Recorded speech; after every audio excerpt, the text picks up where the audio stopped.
અવાજ આવે હરીશભાઈ? આવે છે.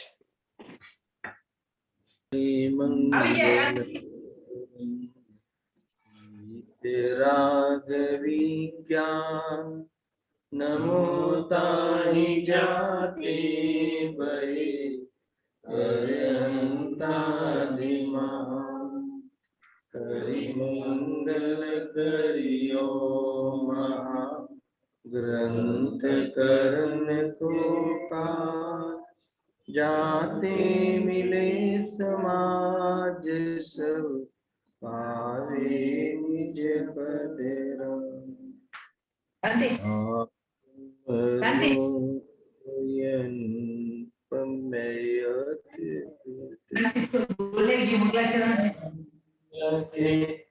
भव सिंधु तरो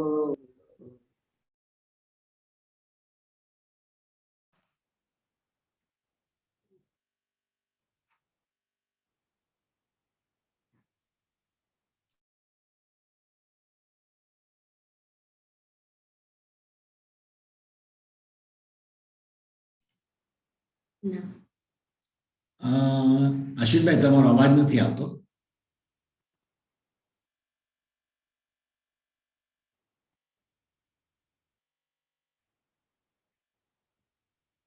સિદ્ધિ હા, હવે આવ્યો અવાજ. હા, એ ટોપિક ઉપર આપણે વિશેષ ચર્ચા કરી હતી. હવે જે આજે રવિવારે એક વીકમાં વીકલી વન ડે નિયમિત સ્વાધ્યાય આપણે પ્રારંભ કરી રહ્યા છીએ હાલ તો, અને એમાં આપને અનુરોધ કર્યો હતો શ્રી રતિભાઈ સાહેબે અને આપણા મંડળે, તો મોક્ષવાદ પ્રકાશકના 7મા અધિકાર ઉપર આપણે સ્વાધ્યાય પ્રારંભ કરવું છે. હવે આ પંડિત ટોડરમલજી કૃત શ્રી મોક્ષવાદ પ્રકાશક ગ્રંથ અહીંયા બિરાજમાન છે, અને એમાં પંડિત ટોડરમલજી અને આ ગ્રંથ એ સંબંધી પરિચય કે મુમુક્ષુ મંડળમાં કરાવવાની જરૂરત લાગતી નથી, કેમ કે પંડિત ટોડરમલજી અને આ મોક્ષવાદ પ્રકાશક ગ્રંથ પ્રસિદ્ધ બી છે અને પરિચિત બી છે. છતાં 7મો અધિકાર આપણે ડાયરેક્ટ પ્રારંભ કર્યો છે, તો ટોટલ 9 અધિકારમાં વિભાજિત આ ગ્રંથ, એની પહેલા પ્રથમ આપણે વિષય વસ્તુ પર વિચાર કરીશું. કમસે કમ 6 અધિકારમાં શું વિષય ગયો એનો સામાન્ય વિચાર કરીશું, તો તમને એમ લાગશે કે આપણે 6 અધિકાર ભણી લીધા અને આજથી 7મો અધિકાર પ્રારંભ કરીએ છીએ. એટલે મને એટલો વિકલ્પ છે કે આપણે 9 અધિકારની વિષય વસ્તુનો થોડોક સામાન્ય પરિચય તો આજે કરીશું. એમાં જે આ ગ્રંથનું જે નામ છે, મોક્ષ માર્ગ પ્રકાશક, અર્થાત મોક્ષ માર્ગનો પ્રકાશ કરવા વાળો ગ્રંથ, મોક્ષ માર્ગને બતાવવા વાળો ગ્રંથ, મોક્ષ માર્ગનું સ્વરૂપ કહેવા વાળો આ એક ગ્રંથ છે. મોક્ષ માર્ગનો પ્રકાશ કરાવનારો આ ગ્રંથ છે. હવે વાત એમ છે કે જ્યારે ગ્રંથના નામના આધાર ઉપર મોક્ષ માર્ગ કે જે મોક્ષનું સાક્ષાત કારણ છે એનો પરિચય કરાવવા વાળા ગ્રંથનું નામ જે મોક્ષવાદ પ્રકાશક છે, પરંતુ મોક્ષ માર્ગનું સ્વરૂપ છેક 9મા અધિકારમાં બતાવે છે. સમજવા જેવું છે હરીશભાઈ કે મોક્ષ માર્ગનું સ્વરૂપ બતાવવા માટે ગ્રંથ લખવામાં આવ્યો છે, અને મોક્ષ માર્ગનું સ્વરૂપ છેક 9મા અધિકારમાં પ્રારંભ કરે છે, અંતિમ અધિકારમાં. તો આપણને એમ થાય કે 8 અધિકારમાં પંડિતજીએ શું કર્યું? યદ્યપિ તમને આ બધાને પરિચય તો છે જ આ ગ્રંથમાં, પણ જે પ્રકારે હું અહીંયા બતાવવા માંગુ છું એ પ્રકારથી એકવાર વિચાર કરીએ કે 8 અધિકારોમાં પંડિતજીએ શું કહ્યું, શું લખ્યું. તો એમ સમજી શકાય કે 9 અધિકાર અથવા 9મા અધિકારની એક ભૂમિકા રૂપ 8 અધિકાર લખ્યા. તેથી મૂળ પ્રયોજન આપણું મોક્ષ માર્ગ છે, કે જે મોક્ષનું સાક્ષાત કારણ છે. એટલે 9મો અધિકાર મહત્વપૂર્ણ તો છે જ, પણ દરેક અધિકાર પોતપોતાનામાં એટલું જ મહત્વ રાખે છે. એનો આપણે થોડીક જ વારમાં પરિચય કરીશું એટલે આપણને ખ્યાલ આવશે. અગર જો મોક્ષ માર્ગ પ્રકાશક ગ્રંથ, શ્રેયસભાઈ, એમ પૂછું તમને કે આ 4 અનુયોગમાંથી કયા અનુયોગનો ગ્રંથ છે? તો તો કોઈ બી એક અનુયોગનો ગ્રંથ છે એમ નહીં કહી શકાય. એ 4 અનુયોગનું એક પ્રકારથી મિશ્રણ છે. પંડિતજીની આ એવી અદ્ભુત રચના છે કે 4 અનુયોગની વાત આમાં આવી જાય છે. કોઈ એક અનુયોગનો ગ્રંથ છે એમ ન કહી શકાય. એટલી અદ્ભુત અને બહુ જ ઉપયોગી રચના છે. એટલી સરળ ભાષા છે. દેશ ભાષામાં લખ્યું છે, આપણી ભાષામાં લખ્યું છે. શાસ્ત્રીય શબ્દ એટલો ઉપયોગ નથી કર્યો. અને જ્યારે જ્યારે બી આપણે ગ્રંથનું જેમ જેમ વાંચન કરીએ છીએ ત્યાં આપણને એમ લાગે કે ભલે 250 વર્ષ પૂર્વે રચના થઈ હોય, પણ આપણને એવું લાગે કે જાણે મારી મનની વાત આવતી હોય તો મારી સાથે ડિસ્કશન કરીને લખાયું હોય એવું આપણને ભાષિત થાય છે. એટલી આપણા માટે ડાયરેક્ટ એટેચ કરવા વાળી આ રચના છે. એટલા માટે થોડોક મને વિકલ્પ આવ્યો કહેવાનો. હવે આપણે દરેક અધિકારમાં શું વિષય વસ્તુ છે એની થોડીક રૂપરેખા અહીંયા આપણે આપીશું, અને પછી આપણે 7મો અધિકાર આપણે પ્રારંભ કરીશું. બરાબર? એમાં પ્રથમ અધિકાર અનેક ટોપિકો લઈને લખવામાં આવે છે. મંગલાચરણનો અધિકાર છે. એમાં શું પ્રથમ અર્યંત ભગવાનનું સ્વરૂપ કહે, અથવા 5 પરમિષ્ટિનું સ્વરૂપ બતાવ્યું. સમજજો.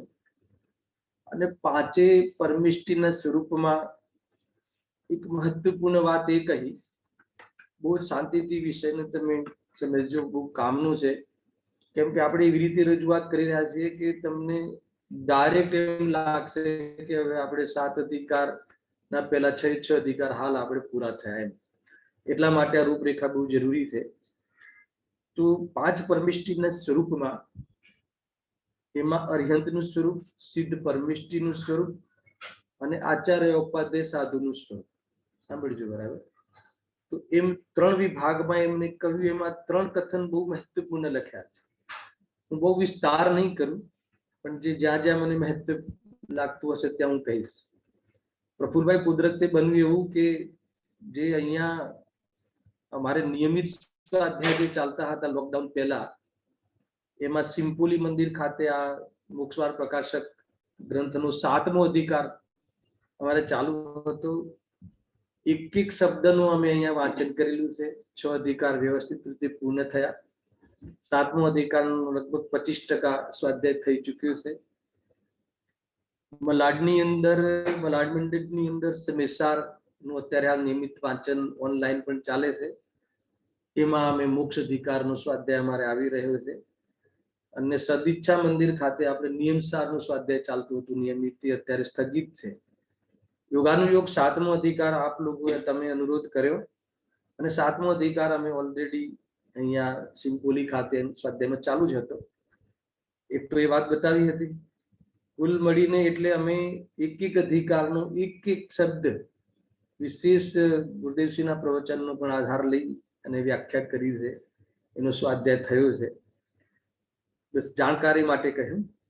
એમાં જે પંચપરમેષ્ટિના સ્વરૂપમાં 3 પ્રકારના એમને જે વિભાગ કર્યા, અર્યંતનું સ્વરૂપ, સિદ્ધ પરમિષ્ટિનું સ્વરૂપ, આચાર્ય ઉપાધ્યાય અને સાધુનું સ્વરૂપ. તો એમાં એક અદ્ભુત વાત, ત્રણેય ટોપિકની પ્રથમ પંક્તિ ગ્રંથ સામે હોય તો જોઈ લેજો. એમાં એમ લખ્યું કે પ્રથમ અર્યંતનું સ્વરૂપ વિચારીએ છીએ, અને સિદ્ધ પરમિષ્ટિના સ્વરૂપમાં લખ્યું કે હવે શ્રી સિદ્ધ પરમિષ્ટિનું સ્વરૂપ ધ્યાયીએ છીએ. અને આચાર્ય ઉપાધ્યાય અને સાધુના સ્વરૂપમાં લખ્યું કે આચાર્ય ઉપાધ્યાય અને સાધુનું સ્વરૂપ અવલોકીએ છીએ. 3 બાબતો લખી. બહુ મહત્વપૂર્ણ બાબતો છે કે અરિહંતનું સ્વરૂપ વિચારીએ છીએ એનો અર્થ કે અરિહંત ભગવંતે કહેલા તત્વોનો વિચાર કરીએ છીએ એક, તથા એમના સ્વરૂપનો વિચાર કરવામાં આવે છે, પણ ખરેખર આપણો ધ્યેય સિદ્ધ અવસ્થા છે. આપણો ધ્યેય શું છે? એમ તો સિદ્ધ અવસ્થા પ્રાપ્ત. અંતિમ ગોલ શું છે? અશરીરી સિદ્ધ ભગવાન આદર્શ તુમની મેરે. તો આદર્શનો અર્થ ત્યાં ધ્યેય થાય છે. એ સિદ્ધ અવસ્થા એ આપણો અંતિમ ગોલ છે. વાસ્તવમાં સુખની જે ચરમસીમા છે એ સિદ્ધ અવસ્થા છે. તો એ સિદ્ધ પરમેષ્ઠીનું સ્વરૂપ ધ્યાવીએ છીએ, અને એનું કારણ જે મુનિ દશા, આચાર્ય ઉપાધ્યાય સાધુના અંતર્ગત જે મુનિ દશા છે એનું અવલોકન કરીએ છીએ, એટલે એને અનુસરીએ છીએ. ખ્યાલ અરિહંત ભગવાનનું તો સ્વરૂપનો વિચાર કરીએ છીએ, એ આપણે 80મી ગાથાના આધાર પર વિચાર કર્યો હતો. મૂળ આપણું ધ્યેય સિદ્ધ પરમેષ્ઠી અથવા સિદ્ધ અવસ્થાને પ્રાપ્ત કરવું છે, અને એનો ઉપાય એકમાત્ર મુનિ દશા છે, એટલે એને અવલોકીએ છીએ અથવા એનું અનુસરણ કરીએ છીએ. એટલી અદભુત ઈશારો ત્યાં કર્યો છે. એને પંચ પરમેષ્ઠીના સ્વરૂપ સંબંધી અહીંયા વિશેષ ખુલાસા પંડિતજી કર્યા છે. એના પછી પૂજ્યત્વનું કારણ પણ બતાવ્યું છે, અને એમાં એના પછી અરિહંતાદિકથી પ્રયોજનની સિદ્ધિ, કે જે આપણે બહુ વિસ્તારથી આપણે અહીંયા આપણે સાથે મળીને સ્વાધ્યાય કર્યો છે. મંગલાચરણનું સ્વરૂપ બતાવ્યું છે, મંગલાચરણ કરવાનું કારણ બતાવ્યું છે, અને ગ્રંથની પ્રામાણિકતા જેવા અનેક ટોપિકો અહીંયા પહેલા અધિકારમાં પંડિતજી કહ્યા છે. વક્તાનું સ્વરૂપ, શ્રોતાનું સ્વરૂપ, અને મોક્ષ માર્ગ પ્રકાશક ગ્રંથની સાર્થકતા. આ પ્રમાણે પહેલા અધિકારમાં વિવિધ પ્રકારના ટોપિકો લખ્યા છે. એમાં મારે એક 23મા નંબરનું પેજ કાઢો તમે.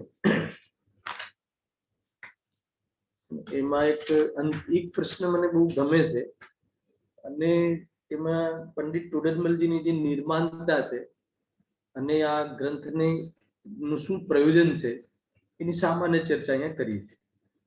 વાત બહુ સામાન્ય છે, પરંતુ આ પ્રશ્ન મને બહુ પસંદ છે, હું બોલું છું. એક પ્રશ્ન કર્યો છે શ્રોતાના તરફથી કે મોક્ષ માર્ગના પ્રકાશક પૂર્વ ગ્રંથો તો હતા જ, તમે નવીન ગ્રંથ શા માટે બનાવો છો? બરાબર છે કે મોક્ષ માર્ગ પર પ્રકાશન કરવા વાળા ગ્રંથો તો અનેક લખ્યા છે અને આચાર્યો લખ્યા છે, તો તમે નવીન ગ્રંથ શા માટે લખો છો? તો એમાં બહુ જ સરળ રીતે, બહુ જ એક પ્રકારથી આપણી ઉપયોગિતાની રીતે લખ્યું છે કે જેમ મોટા દીપકોનો ઉદ્યોગ ઘણા તેલાદિકના સાધન વડે રહે છે, પણ જેને ઘણા તેલાદિકની શક્તિ ન હોય તેને નાનો દીપક સળગાવી આપીએ તો તેનું સાધન રાખી તેના ઉદ્યોગથી પોતાનું કાર્ય કરી શકે. કેટલી કરુણા છે! ખ્યાલ આવ્યો? બહુ આ તો પેલા દીપકની બધી પહેલા હતું પહેલાના જમાનામાં, અત્યારે તો આ ઉદાહરણ કેટલી ખબર પડે ખ્યાલ નહીં, પણ જેમ કે મોટા દીપકનો પ્રકાશની જરૂર હોય તો એમાં ઘણા તેલની જરૂર પડે. હવે જેને ઘણા તેલની શક્તિ ના હોય તો એને થોડા તેલ દ્વારા નાનો દીપક પણ સળગાવી આપે તો એનું કામ થઈ જાય. મૂળ તો આપણા પ્રયોજનની સિદ્ધિ થવી જરૂરી છે. હવે આ કેમ લખ્યું એ સાંભળ્યું. એટલું નિર્ભાર કરી દે છે પંડિતજી કે ઘણાને એમ થાય કે શાસ્ત્રમાં કેટલી બધી વાતો આવે છે અને કેટલા બધા એને અઘરા શબ્દો આવે છે, તો કેવી રીતે પાર પડશે? તો એનું નિર્ભાર કરવા અર્થે ક્યારે બી ધાર્મિક સભા, કોઈ બી ધર્મની સભા એને સામેવાળા વ્યક્તિને અથવા શ્રોતાઓને નિર્ભાર કરવામાં જ નિમિત્ત કારણ બને છે. એને કોઈ એમાં તારાથી ન થઈ શકે એ તો વાત જ નથી. ઉદ્દેશની દરેક સભામાં કે તું ભગવાન આત્મા છે, સૌથી પહેલા સામર્થ્ય બતાવે. ખ્યાલ આવે કે નહીં? જે પોતાના સામર્થ્યને બતાવે એ ખરેખર ઉપકારી હોય છે, અને જે સામર્થ્યને પ્રગટ કરે એ ખરેખર સાચો પુરુષાર્થી હોય છે. આ બે વસ્તુ ખ્યાલમાં રાખવી જોઈએ. ક્યારે પણ એમ ન કહ્યું કે તું પામર છે, કે તું એને કેવી રીતે કરી શકીશ ને તું પંચમ કાળનો જીવ છે ને, એવું ક્યારે બી નહીં. ભગવાન આત્મા છે, કાળ તને નડતું નથી, દેહ તને નડતું નથી. એને પોતાના સામર્થ્યને બતાવે એટલે જીવને ઉપર ચડવાની જ વાત હોય. એવી રીતે પંડિતજી અહીંયા શાસ્ત્ર સ્વાધ્યાય મુખ્ય છે જીવનમાં. એમાં કેમ આ વાત થઈ સાંભળો, એનું અહીંયા પ્રયોજન બતાવું છું. તેમ મહાન ગ્રંથોનો પ્રકાશ તો ઘણા જ્ઞાનાદિ સાધન વડે રહે છે, પણ જેને ઘણા જ્ઞાનાદિકની શક્તિ ન હોય, મહાન મહાન ગ્રંથો લખ્યા છે આચાર્ય દેવે, પણ હે ને એની જે સમજણ માટે ઘણું જ્ઞાન જોઈએ. અહીંયા કહે છે તો પણ જેને એવું જ્ઞાનની શક્તિ ન હોય, પંચમ કાળમાં આપણી જ્ઞાન ઘણું હીન છે, લિમિટેડ છે, લિમિટેશન વાળું છે. બે વસ્તુ સમજી લેજો, બધી શુદ્ધ જ્ઞાન જે પણ છે, અને બહુ જ વાસ્તવમાં એટલા ઉપયોગ બી આપણો એટલો ગમે છે. તો આવા સમયમાં હે ને આપણને એવી રચના આપી દે, એવી ડાયરેક્ટ આત્માની અનુભૂતિ થઈ શકે એવી માહિતી મળી જાય, એ અર્થે એક લઘુ ગ્રંથની રચના કરી એ લખ્યું છે. જુઓ, તેમ મહાન ગ્રંથનો પ્રકાશ તો ઘણા જ્ઞાનાદિ સાધન વળી રહે છે, પણ જેને ઘણા જ્ઞાનાદિકની શક્તિ ન હોય, તેને લઘુ ગ્રંથ બનાવી આપી તો તેનું સાધન રાખી તેના પ્રકાશથી પોતાનું કાર્ય કરી શકે. કેટલી કરુણા છે જુઓ. માટે આ સુગમ લઘુ ગ્રંથ બનાવીએ છીએ. વળી પછી એમની સ્પષ્ટતા બતાવે છે. રતિભાઈ સમજજો આ વાત. વળી કસાય પૂર્વક પોતાનું માન વધારવા કે કોઈ લોભ સાધવા કે યશ વધારવા કે પોતાની પદ્ધતિ સાચવવા હું આ ગ્રંથ બનાવતો નથી. આમાંથી ઘણી બધી શીખ લેવા જેવી છે. આપણે પણ જે સ્વાધ્યાય કરીએ છીએ તો કોઈ આપણું જ્ઞાન વધારવા કે કોઈ બીજાની સામે કોઈ ધર્મ કરી રહ્યા છીએ એવું માન વધારવા, એ અર્થે આપણે આ કાર્ય ન કરવું જોઈએ. ખરેખર તો આ સ્વાધ્યાયના માધ્યમથી આપણે જ્યારે પહેલું પ્રવચન કર્યું ત્યારે મેં આ પહેલી વાત કરી હતી કે સ્વાધ્યાય કહો કે ધાર્મિક કેટલા જે બી શુભ અનુષ્ઠાન કહો, એના માધ્યમથી એકમાત્ર પ્રયોજન એટલું જ છે કે ભેદ જ્ઞાન થવું જોઈએ. ભેદ જ્ઞાન થયું હોય તો ભેદ જ્ઞાન વાસ્તવમાં દ્રઢ થવું જોઈએ. વિતરાગતાનો પ્રેમ વધવું જોઈએ, તો સ્વાધ્યાયમાં રસ રહેશે. નહીં તો બુદ્ધિ તો એટલી બધી છે કે આપણી જે બુદ્ધિમાં તો વાત બેસી જાય છે. અને પછી રાકેશભાઈ ખ્યાલ આવે છે એને બુદ્ધિમાં તો વાત બેસી જાય છે, પછી આ તો અમને ખબર છે, આ તો અમને આવડે છે, આ તો અમને સાંભળેલું છે.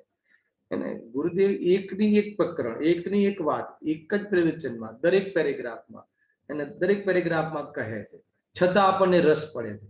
કેમ કે રસ પોષવાનો છે ભાઈ એમાં. આ તો વાસ્તવમાં વેદ જ્ઞાનને દ્રઢ કરવાનું છે. એટલા માટે કેટલી વાર બી રિપીટ થાય હે ને, તો જ્યાં સુધી આપણી ગ્રંથિ ભેદ ન થાય ત્યાં સુધી રિપીટ જ કરવું જોઈએ. જે પ્રયોજનભૂત તત્વ છે એમાં પેસ્ટ ફિશરનો દોષ લાગતો નથી. તો એ ઘણી બધી બાબતો અહીંયા છે. જો હવે શું કહે છે કે પણ જેને વ્યાકરણ, ન્યાયાધિક, નય પ્રમાણાધિકનું વિશેષ અર્થોનું જ્ઞાન નથી, તેનાથી મહાન ગ્રંથોનો તો અભ્યાસ બની શકે નહીં, તથા કોઈ નાના ગ્રંથોનો અભ્યાસ બને છતાં તેને યથાર્થ ભાષે નહીં. એવા આ સમયમાં મન બુદ્ધિમાન જીવો ઘણા જોવામાં આવે છે. તેમનું ભલું થવા અર્થે ધર્મ બુદ્ધિ પૂર્વક આ ભાષામય ગ્રંથ બનાવ્યો છે. કેટલી સરળ અને આપણને શાંતિ મળે એવી વાત લખી છે. હરીશભાઈ ખ્યાલ આવે છે કે કદાચ આ તો બધાએ વાંચન કર્યું હશે, પણ પર્ટિક્યુલરલી આપણું ધ્યાન ઘણી વાર જતું નથી. એટલે હું આ ધ્યાન દોરાવું છું. આ રીતે આપણે બધા જ અધિકારોનો સામાન્ય પરિચય કરી રહ્યા છીએ. ટૂંકમાં એમ લખ્યું કે આપણને ન્યાય, વ્યાકરણ આદિનું ઘણું નોલેજ ના હોય તો પણ ભેદ વિજ્ઞાન થઈ શકે, પ્રયોજનભૂત તત્વનીમાં યથાર્થતા ભાષી શકે, એ પ્રયોજન અર્થે અને હું એ પ્રકારે આ ગ્રંથની રચના કરું છું કે પ્રયોજનભૂત તત્વની ચર્ચા વિશેષ થઈ શકે, એની સમજણ આવી શકે. એટલા માટે આ ગ્રંથની હું રચના અલગથી કરું છું. એ પ્રમાણે અહીંયા પંડિતજી આ ગ્રંથ બનાવવાનું પ્રયોજન પણ આપણને બતાવી દીધું. એ પ્રમાણે વાસ્તવમાં પહેલા અધિકારમાં અનેક પ્રકારની રચનાઓ કરી છે. એમને શ્રોતાનું સ્વરૂપ, વક્તાનું સ્વરૂપ, એમાં બહુ વિશેષ વાતો આવી છે. આપ એને વાંચી લેજો. હું તો થોડો ઈશારો કરીશ. એના પછી આપણે બીજા અધિકાર ઉપર આવી અને એક એકની વિષય વસ્તુ વિચાર કરતા કરતા આપણે આગળ વધીશું. આજે ખાલી રૂપરેખા પણ થઈ જાય તો ઘણું છે. બરાબર છે. હવે બીજો અધિકાર શું છે? તો બીજા અધિકારમાં અહીંયા લખ્યું કે સંસાર અવસ્થાનું નિરૂપણ. સમજજો બરાબર. अथवा कर्म बंधन रोगનું નિદાન. બે પહેલા હેડિંગ છે મારી પાસે, હું ઇન્ડેક્સમાંથી આ વાત સમજાવી રહ્યો છું. તમારી પાસે ગ્રંથ સામે હોય તો ઇન્ડેક્સ ખોલી દેજો, તો થોડો થોડો તમને એનો વિશેષ પરિચય થઈ જશે. તો બીજા અધિકારમાં શું ચર્ચા કરી છે કે સંસાર રોગનું નિરૂપણ, એટલે કર્મને લઈને થતી સંસારમાં, સંસારની અંદર થતી જીવની અવસ્થા, કર્મને લઈને થતી, સમજે કે નિમિત્ત પ્રધાન કથન છે. તો ગુરુદેવસિંહની એક ખાસ વાત ખાસ કહે છે ને, એમને જ્યારે સંપ્રદાયમાં જે વાતથી પ્રભાવિત થયા હતા, કઈ વાતથી કહે છે કે કર્મ વિચારે કોણ, ભૂલ મેરી અધિકાઈ, અગ્નિ સહે ગનઘાત, લોહ કી સંગતિ પાઈ. કર્મના કારણે કઈ થાય છે એમ નહીં. ખ્યાલ આવ્યો? જીવમાં જ્ઞાનાદિની હિંતા આવે છે પર્યાયમાં, એ કર્મ જ્ઞાનાવાણી કર્મના કારણે નહીં, હે ને. રાગાદિ થાય છે, મોહાદિ થાય છે, મોહને કારણે, મોહ કર્મને કારણે નહીં. જીવ સ્વયં સ્વભાવને ભૂલીને એ પ્રમાણે પરિણમે છે. આ વાત આવી છતાં બી અહીંયા નિમિત્ત પ્રધાન કથન છે કે કર્મને લઈને સમજવા જેવી વસ્તુ છે કે સંસારની અંદર સૌથી પહેલા સમજો કે રોગનું નિદાન છે. હવે કયો રોગ છે એ મારે થોડુંક બતાવવું છે. હવે એ આપણને સમજમાં આવે કે કયો રોગ થયો છે. આ ટોટલી સંસાર જે છે ને એ રોગિષ્ટ જીવોની જમાત છે. પહેલા સમજી લો શું છે કે વાસ્તવમાં સંસારમાં એ રોગિષ્ટ જીવોનો એક સમૂહ છે. હવે રોગિષ્ટ જીવોનું કઈ રીતે કહો છો તો કે કર્મને લઈને થતી અવસ્થાઓ, કર્મને લઈને થતી જીવની અનેક પ્રકારની અવસ્થાઓ, નાના પ્રકારની અવસ્થાઓ થાય છે.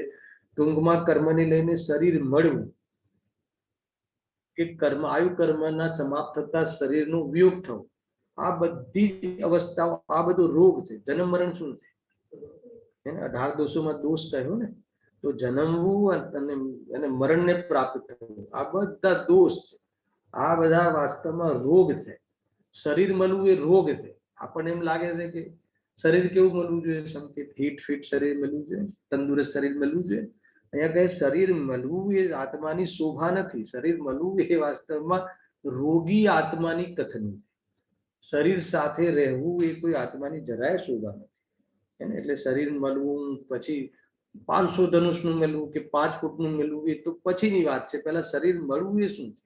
શરીરની સાથે રહેવું, શરીરની સાથે રહેવું એ કોઈ આત્માની શોભા નથી. એટલે ટૂંકમાં આપણને એમ લાગે કે આ જે પણ કોઈ શરીર આદિ મળે છે, મારો એક પ્રશ્ન છે કે આપણને ઘણા ધન આદિની ઉપલબ્ધિ થાય છે, અથવા કોઈ સ્વસ્થ શરીરનો આપણને સંયોગ થાય છે, તો મને બતાવો કે એ વિરાધનાનું ફળ છે કે આરાધનાનું ફળ છે? પ્રભુલાલ પ્રશ્ન થોડો અઘરો છે, એટલે મોહને લઈને અઘરો છે, બુદ્ધિમાં અઘરો નથી. ખ્યાલ આવે કે નહીં? આપણને બાહ્યમાં અનેક કરોડો રૂપિયાનો સહયોગ થાય છે, અથવા બહારમાં માની લો કે કોઈ સારા શરીરનું અથવા તો મનુષ્ય ગતિનું સંયોગ થાય છે, અને એમાં બી સ્વસ્થ શરીરનું સંયોગ થાય છે, તો એ ખરેખર તો એ વિરાધનાનું ફળ છે. હવે વિરાધનાનું ફળ છે એટલે રોગ થયો કે ના થયો? જો જ્ઞાનીઓને જે શરીર મળે છે એ અલ્પ આરાધનાનું ફળ છે. ખ્યાલ આવ્યો કે નહીં? અને અજ્ઞાનીને જે શરીર આદિ મળે છે એ વિરાધનાનું ફળ છે. દર્શન ખ્યાલમાં આવે છે? માનો કે તમને કરોડો રૂપિયાનો યોગ થયો, ફાયદો થયો લૌકિક ભાષામાં, તો હે ને સંસારીઓની ભાષામાં કરોડો રૂપિયાનો યોગ થયો શ્રેયસભાઈ, તો અહીંયા કહે કે રોગ થયો છે. ગજલ છે અહીંયા કહ્યું કે કર્મકૃત અવસ્થા છે, કર્મને લઈને થતી સંસારીની દુઃખની અવસ્થા. કેમ કે એના લખ્યું ને પુણ્યથી જે બધું મળે છે, પુણ્યના ઉદયથી જે બધું મળે છે, એ તો પ્રવચન સારમાં શું લખે છે પ્રફુલભાઈ કે દુઃખનું બીજ છે. પુણ્યના ઉદયથી જે સામગ્રી મળે છે દુઃખનું બીજ છે. ખ્યાલ આવ્યો? કેમ કે એમાં તૃષ્ણાનું બીજ છે, એમાં તૃષ્ણા વધે છે. માની લો કે મેં કઈ વાર પ્રવચનમાં કહું છું કે બહારમાં અનુકૂળતા મળે અથવા પુણ્યના ઉદયમાં બધી વ્યવસ્થાઓ મળે તો જીવને વૈરાગ્ય આવે છે કે ભોગાદિમાં વ્યસ્ત થઈ જાય છે, મોક્ષ માર્ગથી દૂર થાય છે. તો કરવા વાળા ભેદજ્ઞાન કરી લે છે, ના નથી, પરંતુ અહીંયા તો સંસારનું જે સ્વરૂપ કહ્યું ને કે ભાઈ કર્મ બંધ રોગનું નિદાન છે.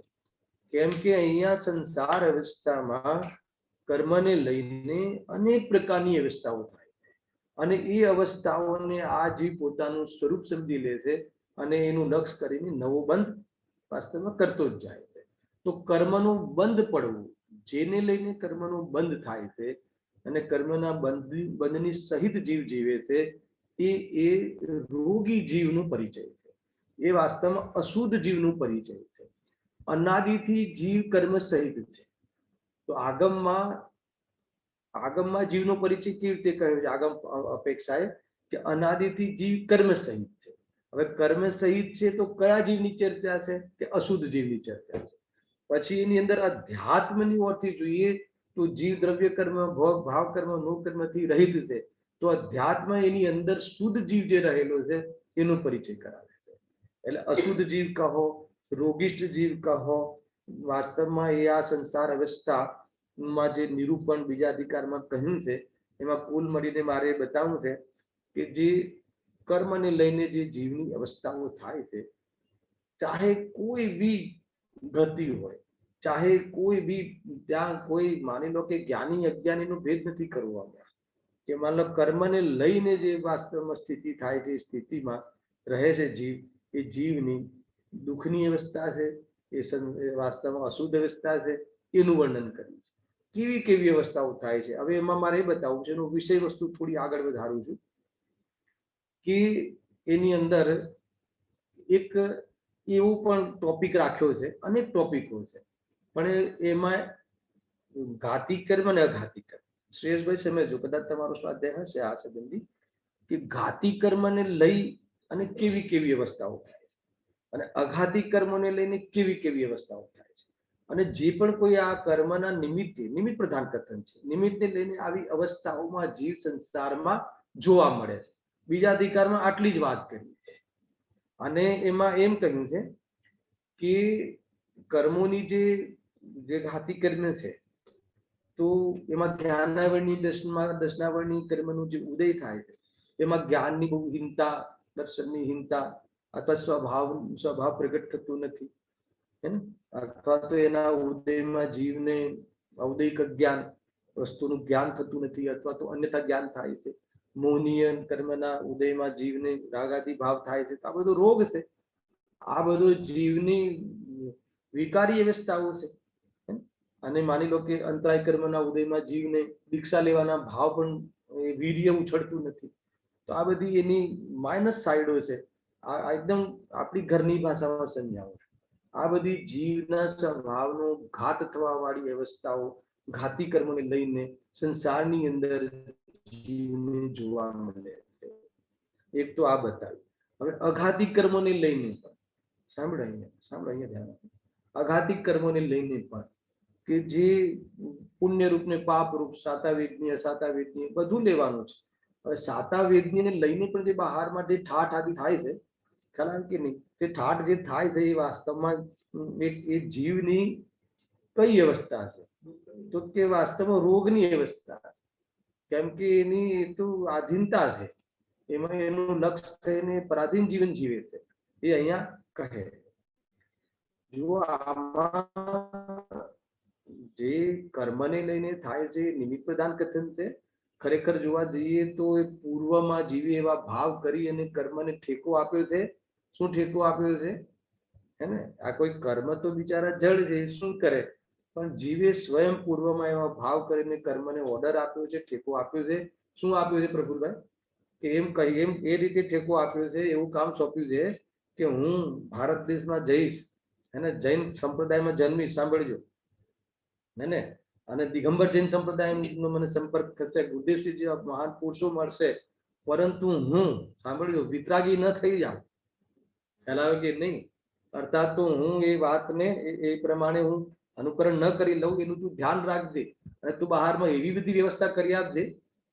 ખ્યાલ આવે ને? એ અહીંયા કહે છે, બહારમાં એવા ઠાઠ કરી આપજે કે હું વાસ્તવમાં મુક્તિને પ્રાપ્ત ન થાઉં. એવો ઠેકો કોને આપ્યો? આપણે સારી વાત થોડી છે. આપણે પુણ્યના ઉદયમાં મોહી જઈએ છીએ, એટલે હું આટલી કડક વાત કરું છું શ્રેયસભાઈ, ખ્યાલ આવે કે નહીં?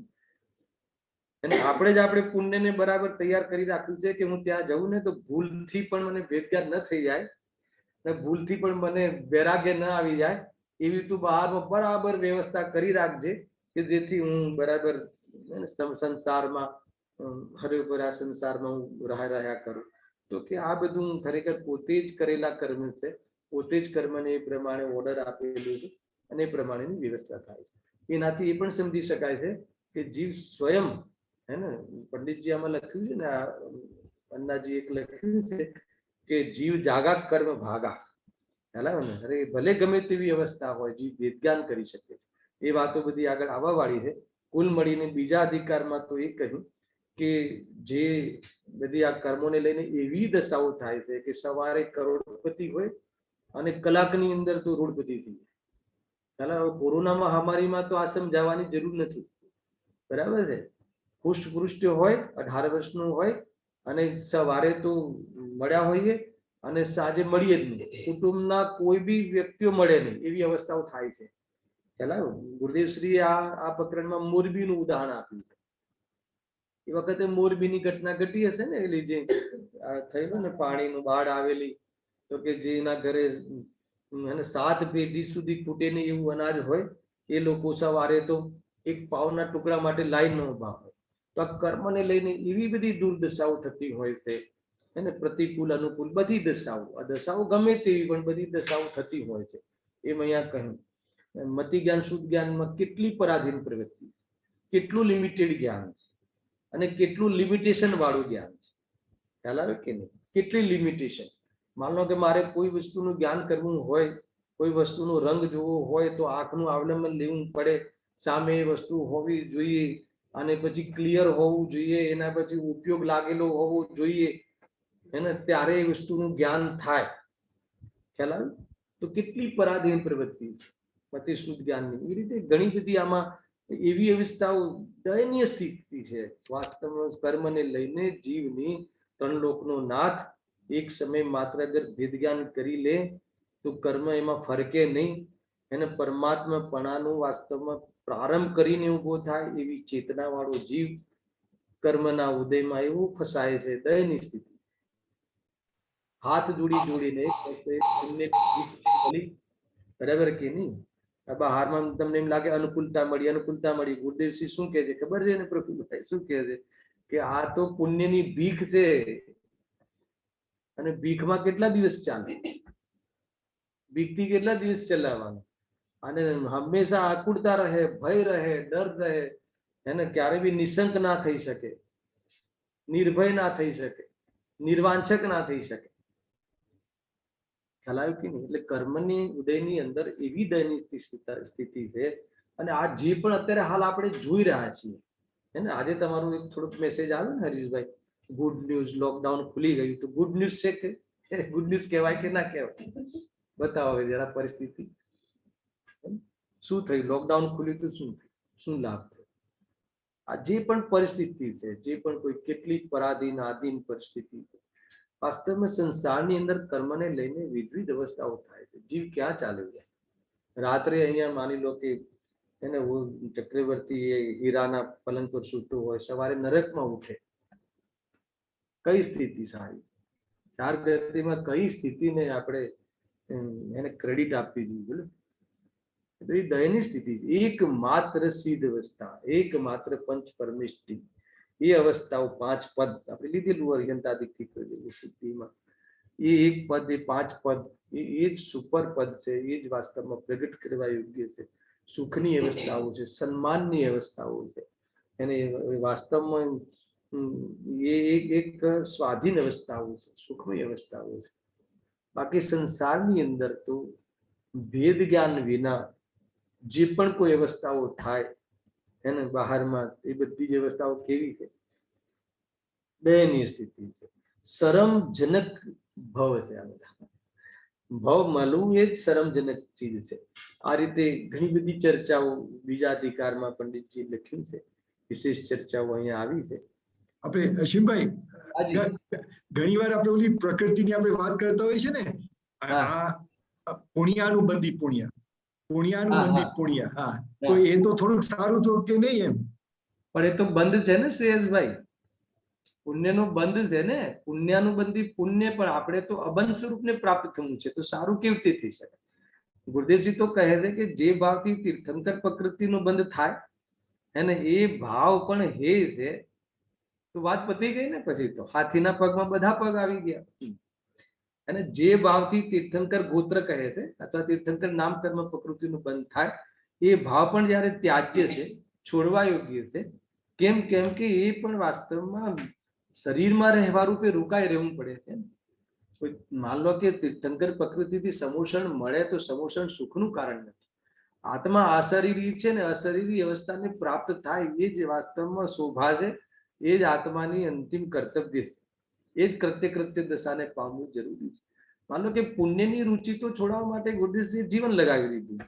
શ્રેયસભાઈ, પુણ્યાનુબંધી પુણ્ય છે એ તે પરિસ્થિતિ છે, એની ના નથી. પરંતુ એ ઉપાધિ કેવી રીતે હોઈ શકે? પુણ્યાનુબંધી પુણ્યની પરિસ્થિતિનો નિષેધ નથી. ખ્યાલ આવ્યો? કે માન લો કે પુણ્યનો ઉદય છે અને એમાં આપણે વળી પાછું એની અંદર આપણે આત્મતત્વનો વિચાર કરીએ તો એ પુણ્યાનુબંધી પુણ્ય ભલે હોય, પણ એ પરિસ્થિતિ છે, પણ એ ઉપાદેય કેવી રીતે હોઈ શકે?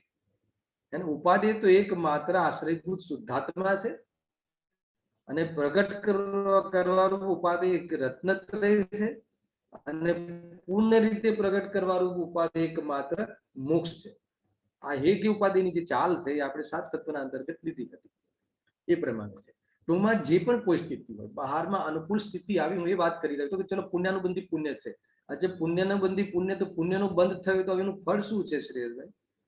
માની લો કે તમે વૈમાનિક દેવ થયો વ્યક્તિ, તો વૈમાનિક દેવ થયો તો જીવ વૈમાનિક દેવ થયો તો એમાં શું નિહાલ છે? તો ત્યાં બી તો બહારમાં સામગ્રી મળે અને સામગ્રીનું લક્ષ્ય કરીને વાસ્તવમાં એ તો તૃષ્ણાનું બીજ છે. તો એમાં જે મૂળ પ્રયોજન છે, મૂળ વિતરાગી થવું છે, વિતરાગ વિજ્ઞાનતાને પ્રાપ્ત થવું છે, એ પ્રયોજનમાં તો એનું શું યોગદાન છે? એટલા માટે પુણ્યાનુબંધી પુણ્ય હોવા છતાં એને અહીંયા દુર્દશા કહી છે, હે ને. અને મોહ હોય, વેદ જ્ઞાન ન હોય તો જીવ એમાં એક સમય માત્ર પણ નિરાકુલતાને પ્રાપ્ત થતું નથી. અને આફ્ટર ઓલ તો બંધ તો થાય છે, બંધ ક્યાં થયો? મૂળ વાત એ છે. બરાબર ને? એ રીતે આ બીજા અધિકારની આપણે વિષય વસ્તુનો અભ્યાસ કરે. ત્રીજો અધિકાર જબરજસ્ત છે, સાંભળજો એનો. કે એટલી બધી સરસ વાત એમાં કરી છે. બીજા અધિકારમાં જે કહ્યું કે કર્મને લઈને કેવી બી અવસ્થા થાય, એ વાત ત્યાં કહી. હવે ત્રીજામાં એમ કહે છે કે કેવી બી અવસ્થા થાય, પણ એ બધી જ અવસ્થા દુઃખરૂપ છે. અહીંયા એ કહેવું છે, સંસારમાં સુખ કેવી રીતે હોય, હે ને?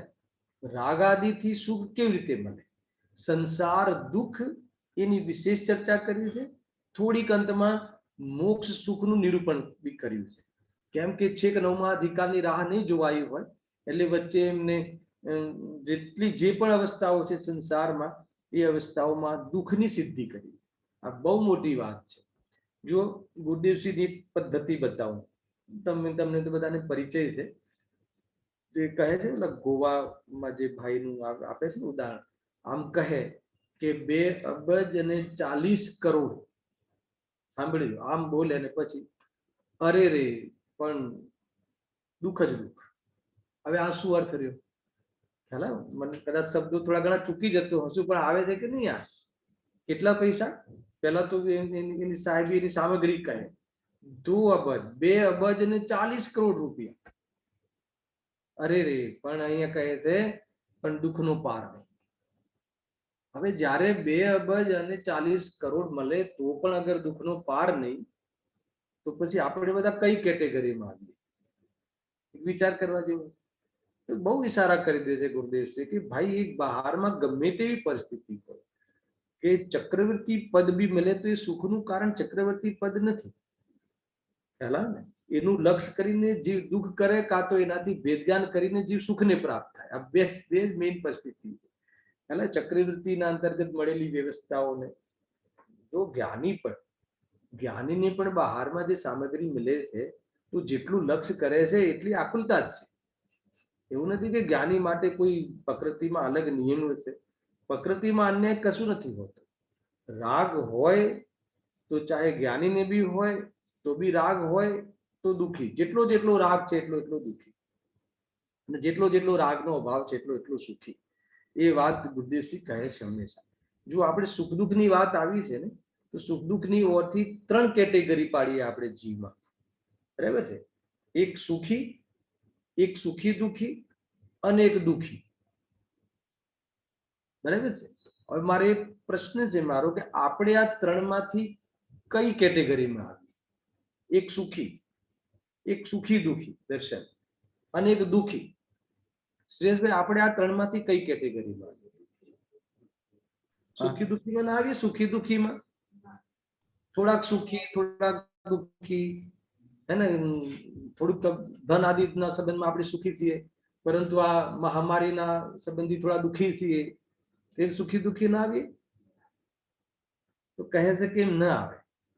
કે હવે એનો આધાર આપ્યો ગુરુદેવસિંહે કે સમ્યક દ્રષ્ટિ સુખી, ખ્યાલ આવે ને? સાંભળજો. અને મિથ્યા દ્રષ્ટિ દુઃખી. આ પહેલા સૌથી પહેલા સમ્યક દ્રષ્ટિ સુખી, મિથ્યા દ્રષ્ટિ દુઃખી. ઘણી વાર આમ કહે ને કે ભાઈ મારા ઘરમાં, મારા ગામમાં 20 ઘર જૈનોના છે, એમાં લગભગ 99% તો સુખી છે, 1% દુઃખી છે. એનો અર્થ શું?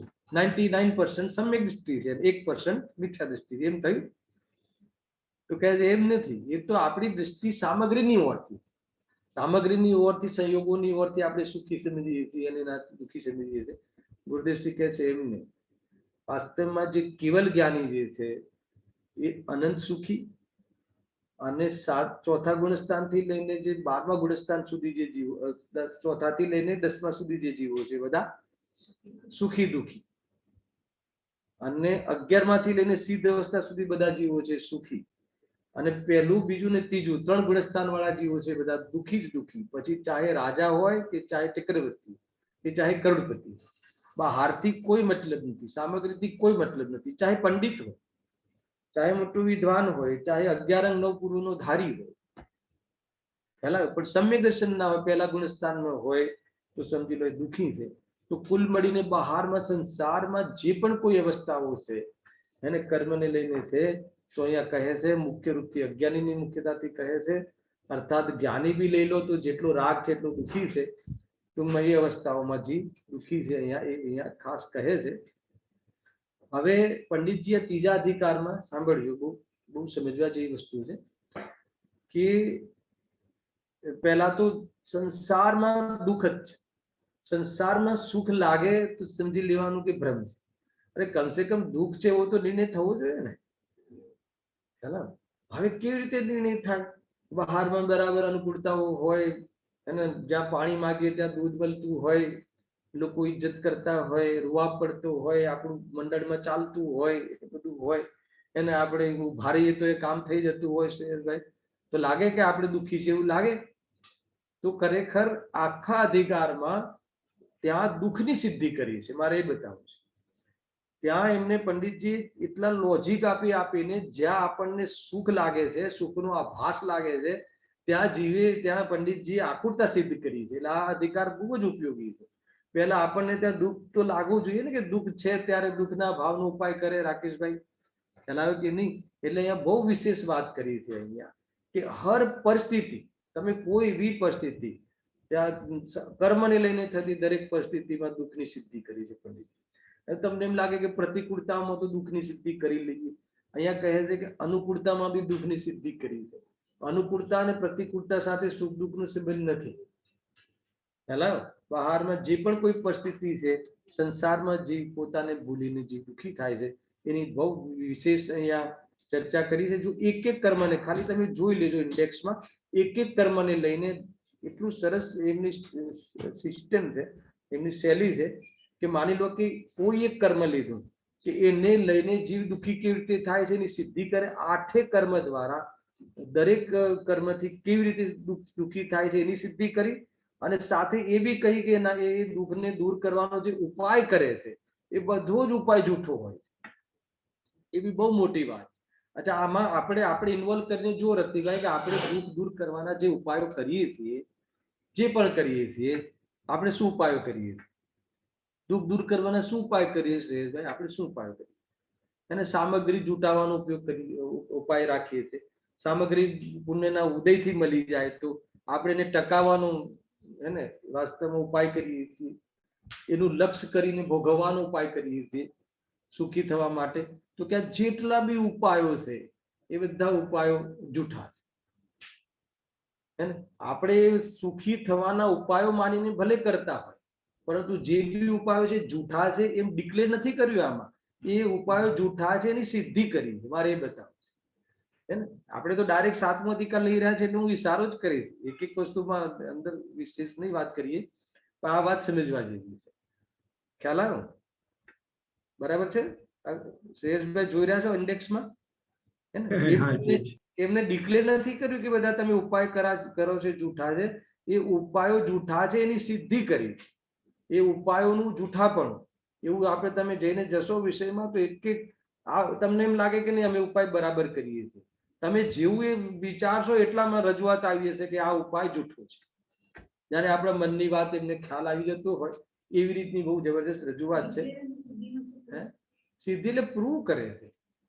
હે ને? માન લો કે હું તમને એમ કહી દઉં કે ભાઈ તમે જે ઉપાય કરો છો જૂઠા છે, પણ એ જૂઠા છે એની સિદ્ધિ કરો તો અમે માનીએ ને. એમનો પ્રશ્ન એ છે, ભાભીનો પ્રશ્ન એમ છે કે ડિક્લેર કરવું અને સિદ્ધિ કરવું એમાં શું ફરક છે? ડિક્લેર તો મેં કહી દીધું કે તમે જે ઉપાય કરો છો ખોટા છે એમ કરીને ચાલી ગયા પંડિતજી. તો ખોટા છે તમે, અમને તો સાચા લાગે છે, તમે ખોટા કહો છો કેવી રીતે? તો એ ખોટા કેમ છે એની ત્યાં એનું પ્રૂવ કરે છે કે જો આનાથી જીવ દુઃખી થાય છે, જો આ રીતે દુઃખી થાય છે, એવી સિદ્ધિ કરે છે. ખ્યાલ આવે? એટલા માટે બહુ અદ્ભુત વસ્તુ છે.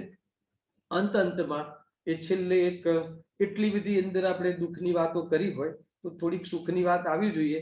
તો છેલ્લે મોક્ષ સુખ છે એની પ્રાપ્તિનો ઉપાય છે, એનો ઉપાય પણ થોડો ઇશારો કરે છે. યદ્યપિ આ 9મા અધિકારનો વિષય છે, પણ છેલ્લે એટલી વાતો કરે છે. અને છેલ્લે સિદ્ધ અવસ્થામાં દુઃખના અભાવની સિદ્ધિ, એવી સિદ્ધિ કરીને બતાવે છે. એક અદ્ભુત છે એમની જે શૈલી છે. એમને કે સિદ્ધ અવસ્થા સુખરૂપ છે એમ કહી દીધું એટલું નહીં, ડિક્લેર્ડ નહીં. સિદ્ધ અવસ્થામાં કેવી રીતે સુખની સિદ્ધિ થાય છે? જેમ કે 9મા અધિકારમાં આત્માનું હિત મોક્ષમાં જ છે, તો મોક્ષમાં 8 કર્મનો અભાવ થાય છે, અને 8 કર્મના અભાવમાં કેવી રીતે સુખની પ્રાપ્તિ થઈ શકે છે એની વિશેષ વિધિ બતાવી. હજુ આપણે તો 7મો અધિકાર તો ઓર જબરજસ્ત છે. ગુરુદેવસિંહ દ્વારા સ્વયં એમને પોતે લખી લીધો તો મહત્વપૂર્ણ અધિકાર તમે ચર્ચા કરવાનું નક્કી કર્યું છે. પણ છતાં બી 9મો અધિકાર એટલો જ સરસ છે. એટલે 7, 8, 9 અધિકાર થઈ જાય, 3 અધિકાર, તો સમજી લો કે આપણને મોક્ષ માર્ગની બહુ મોટી વાત આપણા હાથમાં આવી જાય.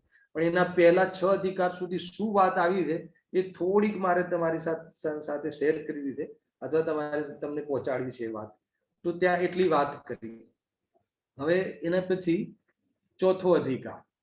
હવે જે 4થો અધિકાર જે છે, તો 4થો, 5મો, 6થો અને 7મો આ જે 4 અધિકાર છે, એક પ્રકારથી એમાં દુઃખના કારણોની ચર્ચા છે. 3જા અધિકારમાં રતિભાઈ એટલું તો સિદ્ધ કરી નાખ્યું કે ભાઈ તમે દુઃખી છો, તમે જે પણ અવસ્થામાં છે એ દુઃખી છે એની સિદ્ધિ કરી. પણ દુઃખનું કારણ કોણ છે? હવે દુઃખના કારણનો પરિચય આપણા માટે વાસ્તવમાં બહુ મોટો ઉપયોગી વિષય છે. અને એના માટે પંડિતજી અહીંયા મિથ્યાત્વના વિરુદ્ધમાં એક પ્રકારથી અભિયાન ચલાવ્યું છે. એક પ્રકારથી એમને 4થો, 5મો, 6થો અને 7મો 4 અધિકારમાં એમને એક પ્રકારથી આંદોલન ઊભું કરી નાખ્યું, આંદોલન ચલાવ્યું છે એમ સમજી લો. સામાન્ય વાત નથી. આટલા અધિકાર 4થો, 5મો, 6થો અને 7મો 4 અધિકારમાં દુઃખના કારણ, બંધનું કારણ, સંસાર ભ્રમણનું કારણ, જે કારણની ચર્ચાઓ જબરજસ્ત કરી છે. એ પ્રમાણે એટલા માટે આપણા માટે ઉપયોગી છે. 3જા અધિકારના અંતમાં એક આશીર્વચન છે. એ આશીર્વચનની થોડુંક વાંચન કરીશું. એના પછી 4થા અધિકાર વિશે થોડીક ચર્ચા આજે આપણે કરીને આગળ વધીશું. ટૂંકમાં 6 અધિકાર સુધીની ચર્ચા આપણે થશે તો 7મા અધિકારમાં વિશેષ આપણને ખુલાસા થશે. એટલી વાત યાદ રાખજો કે 3 અધિકાર, 3જા અધિકારમાં ફરીથી બતાવું છું, 2જા અધિકારમાં કર્મોને લઈને થતી અવસ્થાઓની ચર્ચા કરી છે. 3જા અધિકારમાં એ અવસ્થાઓમાં જે ખરેખર દુઃખી છે એની સિદ્ધિ કરી છે. અને પછી દુઃખી કેમ છું? પ્રશ્ન તો થાય ને, દુઃખી કેમ છું? અને દુઃખનું કારણ બતાવે એના પછી પ્રશ્ન એ થવો જોઈએ કે એના અભાવનો ઉપાય શું છે. ખ્યાલ આવ્યો કે નહીં? તો એ પ્રમાણે આખી આ બરાબર એકદમ બરાબર સિરીઝમાં આખી વસ્તુ ચાલવાની. ખાલી એક હું અત્યારે એક જે આશીર્વચન છે એ થોડું વાંચીને સમાપ્ત કરીશ.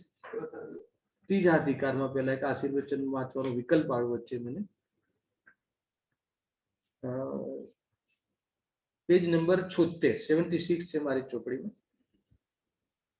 જો અહીં ઉપદેશ કરીએ છીએ કે જબરજસ્ત વસ્તુ છે, સામાન્ય શબ્દોમાં છે, પણ એટલું જબરજસ્ત એમાં આપણી પાસે માર્મિક સંદેશ છે. અહીં ઉપદેશ કરીએ છીએ કે હે ભવ્ય, હે ભાઈ, સંબોધન બી કેટલા જબરજસ્ત છે. હે ભવ્ય, હે ભાઈ, સમજમાં આવે? ભવ્ય કહ્યું એટલે શું?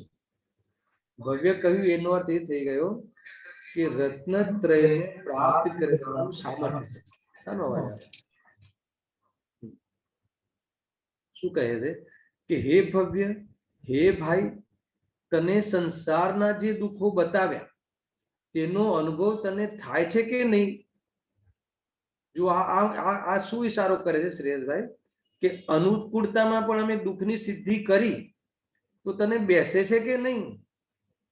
એ વાત તમને ઘડે ઉતરે છે કે નહીં? એ અહીંયા કહ્યું. અને એના માટે જે ઉપાયો તમે કરો છો એ બધા જૂઠા છે, એની અમે સિદ્ધિ કરી તો તમને જૂઠા લાગ્યા કે નહીં? હવે આટલું બધું કોણ પૂછે? ખ્યાલ આવે કે નહીં? આશીર્વચન છે, આ સામાન્ય નથી.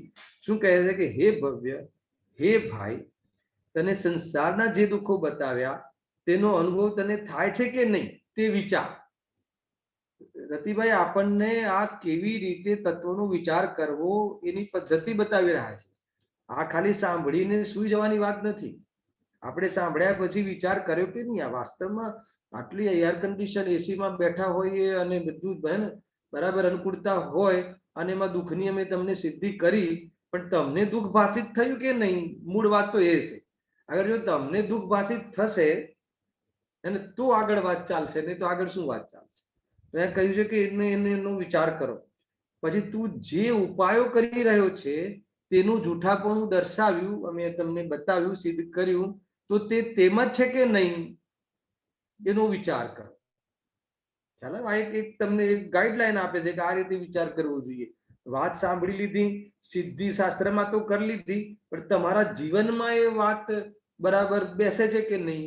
અને આપણે કયા નંબરનું વેદ જ્ઞાન થયું? આ શ્રેયસભાઈ 3 વેદ જ્ઞાન બરાબર યાદ રાખજો. હવે આપણે દર રવિવારે મળવાના છીએ તો ઘણી બધી વાતો કરવી પડશે. એક આગમરૂપ વેદ જ્ઞાનની વાત છોડી દીધી, અભ્યાસરૂપ વેદ જ્ઞાન. આ અભ્યાસરૂપ વેદ જ્ઞાનનો પાર્ટ ઓફ ધ અભ્યાસરૂપ વેદ જ્ઞાન છે કે તમને લાગ્યું કે નહીં લાગ્યું, તમારા અભ્યાસમાં આવ્યું કે ના આવ્યું, તમને એ વાત સિદ્ધ થઈ કે ના થઈ, આ ઉપાયો જે હું કરું છું, હું પોતાને છલું છું, એ વાત તમને બેસી કે ના બેસી. અને આ અભ્યાસરૂપ વેદ જ્ઞાન છે. આ જ વાસ્તવમાં ગર્ભિત શુદ્ધતા છે, આ જ વિશુદ્ધિ છે. તો જે અંદરમાં વાસ્તવમાં સ્ટ્રગલ, પેટની અંદર પુરુષાર્થ ચાલુ થઈ ગયો. બહુ જ સ્ટ્રગલ રહે છે. એમ નથી કે આ ખાલી સાંભળી લીધું, બોલી લીધું ને ચાલી ગયા, એટલું એક નથી. કાંઈ ત્યાં સુધી સીમિત નથી આ સંકિત. તો આગળ શું કહે છે? તથા સિદ્ધ અવસ્થા પ્રાપ્ત થતા સુગજ થાય છે કે નહીં તેનો પણ વિચાર કર. આ એટલા માટે તમને આ જગાડે છે કે થોડીક વાર પહેલા હમણાં જ છેલ્લા પોઈન્ટમાં એમને સિદ્ધ અવસ્થામાં સુખની સિદ્ધિ કરી છે. એટલા માટે હવે ત્યાં તમે જોઈને થોડું વાંચવું પડશે. અહીંયા કહે છે કે સિદ્ધ અવસ્થામાં અમે તમને જે સુખની સિદ્ધિ કરી તો એ પ્રાપ્ત થતા સુખ થાય છે કે નહીં તેનો પણ વિચાર કરજો. જો આ વિચારમાં તમારો હકાર આવે, ખ્યાલ આવે કે નહીં, તો પછી વાત આગળ ચાલશે. જો ઉપર કહ્યા પ્રમાણે જ તને પ્રતીતિ આવતી હોય તો સંસારથી છૂટી સિદ્ધ અવસ્થા પામવાના અમે જે ઉપાય કહીએ છીએ તે કર. આ હોમવર્ક આપી દીધું. શું કર્યું? આ હોમવર્ક આપી દીધું. તો હવે શું કરવાનું? તો કે હવે વેદ જ્ઞાન કરવાની વાત આવશે. વેદ જ્ઞાન કરવા માટે બહુ પ્રેરણા આપવા વાળા છે. વિલંબ ન કર. વિલંબ ન કર એનું શું ભાવવાસન છે? હર શબ્દનું ભાવવાસન છે. વિલંબ ન કર એટલે વાયદા ન કર. ખ્યાલ આવે કે નહીં? ખરેખર જે વાયદા કરે છે એમાં રુચિનો અભાવ હોય છે. એને વાસ્તવમાં રુચિ ના હોય એ જ વાયદો કરે. ખ્યાલ આવે? સંકેત તને ખ્યાલ આવે? વિલંબ ન કર એટલે હવે માની લો કે મેં તમને એમ કહીએ છે કે તું દેહને પોતાનો નહીં માન, હું ચૈતન્ય સ્વરૂપ છે અનુભવ કર. તો કે આ ક્યારે કરવાનું, ત્યાં થાય છે, હજુ વાર છે, જોશું. અરે વિલંબ ન કર, હાલ જ એક ક્ષણ પછી બી નહીં, હાલ જ. જ્યારે હું ચૈતન્ય સ્વરૂપ છું એમ સિદ્ધિ થાય છે. રાગ આદિ મારો સ્વભાવ નથી, એ મારી પ્રોપર્ટી નથી, મારી ચીજ નથી, મારા સુખના કારણ નથી.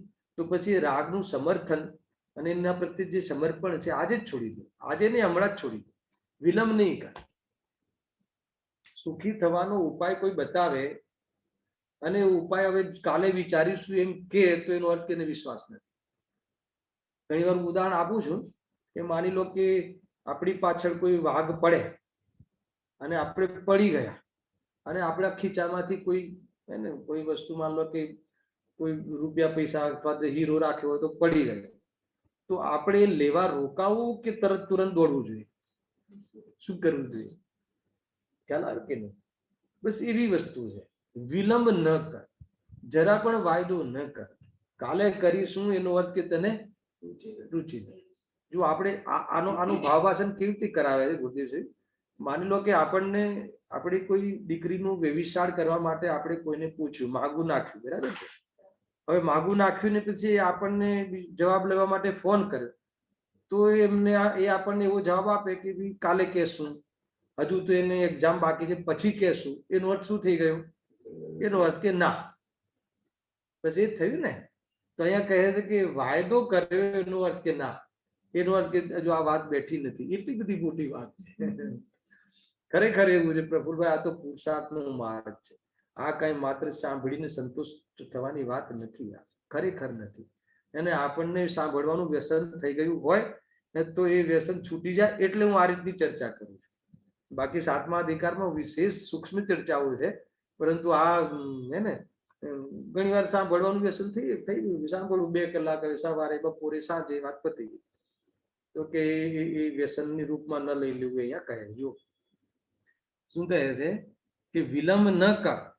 હવે અંતિમ આશીર્વચન, એ ઉપાય કરતા તારું કલ્યાણ જ થશે. જ શબ્દ આપી દીધો. આ ઉપાય કરીશ. આજે અમે સિદ્ધ અવસ્થાનું સ્વરૂપ એ પ્રાપ્ત કરવાની વિધિ પણ આવી ગઈ છે, ત્યાં મોક્ષ માર્ગનો ઉપાય પણ બતાવી દીધો છે થોડોક શોર્ટકટમાં. તો કહે છે કે એ અગર તું ઉપાય વિલંબ નહીં કર, અને તો એ ઉપાય કરતા ગેરંટી બાકી બધી જગ્યાએ સુખી ન થવાની ગેરંટી. અને આ ભેદ જ્ઞાન કરી અને વાસ્તવમાં ઉપાય કરે, મુક્તિનો માર્ગ પ્રગટ કરે, નિશ્ચય રત્નત્રયની પ્રાપ્તિ કરે તો ગેરંટી કલ્યાણ થશે.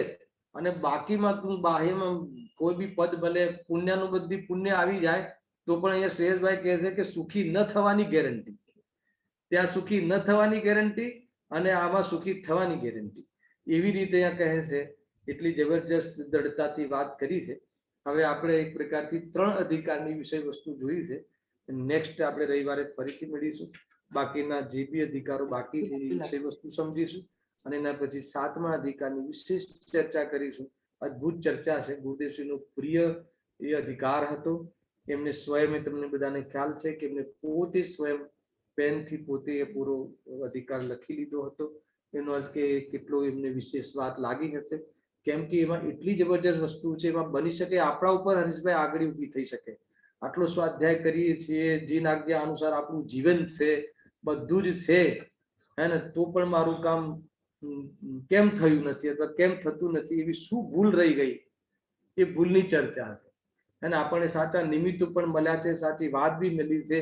ટૂંકમાં હું 7મા અધિકાર માટે તમને એક ફોર્મ્યુલા આપી દઉં, પછી આપણે સમાપ્ત કરીએ છીએ. માની લો કે કોઈ રોગ થયો હોય, સાચા ડોક્ટર મળી ગયા, બરાબર છે, રોગનું નિદાન પણ થઈ ગયું, બરાબર. 2, ત્રીજું એ દવાનું આપણે સેવન પણ કરીએ છીએ, છતાં રોગ નથી મળતો. એનું કારણ શું? એ મને નેક્સ્ટ રવિવારે જણાવજો. ખ્યાલ આવ્યો કે નહીં? પોઈન્ટ ખ્યાલ આવી ગયો? આપણને રોગ થયો એના માટે સાચા ડોક્ટર મળી ગયા, રોગનું નિદાન બી થઈ ગયું, અને એનો ઉપચાર માટે આપણને સાચી દવા પણ આપી દીધી અને દવાનું આપણે સેવન પણ કરીએ, અને છતાં પણ રોગ મટતો નથી. તો હવે ક્યાં ભૂલ રહી ગઈ? એ ભૂલ જે છે એ ભૂલ બતાવવા વાળો અધિકાર 7મો અધિકાર. તો એની બહુ વિશેષ ચર્ચા છે. બહુ સારો અધિકાર આપણે ચોઈસ કર્યો છે ને એટલા માટે આપણે એની ચર્ચા નેક્સ્ટ ટાઈમ થી પ્રારંભ કરીશું. સહેજાનંદી શુદ્ધ શ્રી અવિનાશી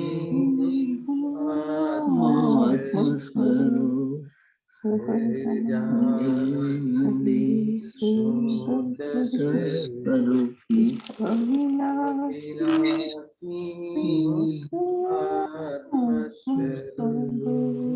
સહેજાનંદી શુદ્ધ સ્વરૂપી અવિનાશી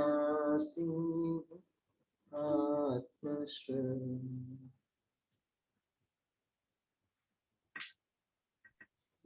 જય જીનેન્દ્ર. જય હિન્દ.